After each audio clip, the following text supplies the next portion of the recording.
Hello hi friends, welcome back to my channel ఆహా ASHA vlogs.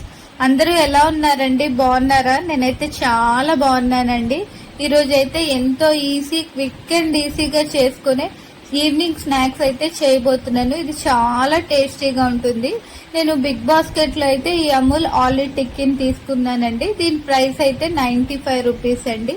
ఇందులో అయితే 10 పీసెస్ ఉంటది. 10 పీసెస్ అయితే ఒక ఫ్యామిలీకి అయితే సరిపోతుంది. సో ఇదైతే చాలా టేస్టీగా ఉంటుంది అండ్ ఇదేమో కలర్ఫుల్ గా. ఇప్పుడైతే ఎలా తయారు చేసుకోవాలో ముందుగా చూద్దాము. ఇప్పుడైతే స్టవ్ ఆన్ చేసుకోవాలండి. స్టవ్ ఆన్ చేసుకొని ప్యాన్ పెట్టుకోవాలి.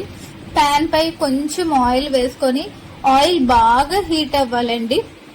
ఆయిల్ బాగా హీట్ అయ్యాక అప్పుడు ఈ ఆలూ టిక్కీస్ ని మనం వేసుకుని ఫ్రై చేసుకోవాలి. సో అన్ని ఒకేసారి వేద్దాం అనుకున్నాను, బట్ అంటుకుపోతుందేమోనని భయపడి ఇలాగా 3 వేస్తున్నాను. సో అప్పుడప్పుడు మధ్య మధ్యలోని ఇలాగ ఆలూ టిక్కీస్ ని మనము కలుపుతూ ఉండాలి, లేకపోతే అడుగంటిపోతుందండి. సో చూసారు కదండి, మనం బ్రౌన్ కలర్ వచ్చే వరకు ఈ ఆలూ టిక్కీని అయితే గోల్డెన్ బ్రౌన్ వచ్చే వరకు ఇలాగైతే ఫ్రై చేసుకోవాలి. సో మంచి స్మెల్ వస్తుందండి, ఎందుకంటే ఇందులో వెల్లుల్లి, పొటాటో అండ్ ఎండుమిర్చి, ఈ గార్లిక్ ఇవన్నీ ఉండడం వల్ల మంచి స్మెల్ అయితే వస్తుంది. చూడండి, ఇలా గోల్డెన్ బ్రౌన్ కలర్ వచ్చే వరకు మనమైతే ఫ్రై చేసుకోవాలి. చూస్తుంటేనే చాలా కలర్ఫుల్ గా కనిపిస్తుంది కదా, ఇంకా నోరు ఊరిపోతుంది నాకైతే. సో నేనైతే మొత్తం అండి 6 చేస్తున్నాను. 10 ఇచ్చారు కానీ మేమైతే ముగ్గురే ఉన్నాము. మా పండుగ 2, మా వారికి 2, నాకు 2 అనేసి అలా 6 అయితే చేస్తున్నామండి. సో దీంతో టమాటో కెచప్, పుదీనా చట్నీ ఇవి కలుపుకొని తింటే ఇంకా టేస్ట్ బాగుంటుంది. సో చూసారు కదండి, 5 మినిట్స్ లోనే ఇవి చేసేసుకోవచ్చు. మనం ఆయిల్ హీట్ అవ్వగానే ఇది వేసుకొని ఫ్రై చేయడమే, ఇంకేమీ చేయక్కర్లేదు. సో ఇంకా మీకు నచ్చితే మాత్రం తప్పకుండా ఈ రెసిపీని అయితే మీరు ఒకసారి అయితే ట్రై చేయండి. టేస్ట్ కూడా చాలా బాగుంటుందండి.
చూసారు కదా, చూడ్డానికైతే ఎంత కలర్ఫుల్ గా, చూస్తుంటేనే నోరు ఊరిపోతుంది కదా. సో టేస్ట్ కూడా చాలా బాగుంటుందండి. ఫస్ట్ టైం నా ఛానల్ ని చూస్తే సబ్స్క్రైబ్ చేసుకోవడం మర్చిపోకండి. లైక్ చేయండి, షేర్ చేయండి, కామెంట్ చేయండి. మరిన్ని మంచి వీడియోస్ తోని మళ్ళీ కలుద్దాం. Bye bye.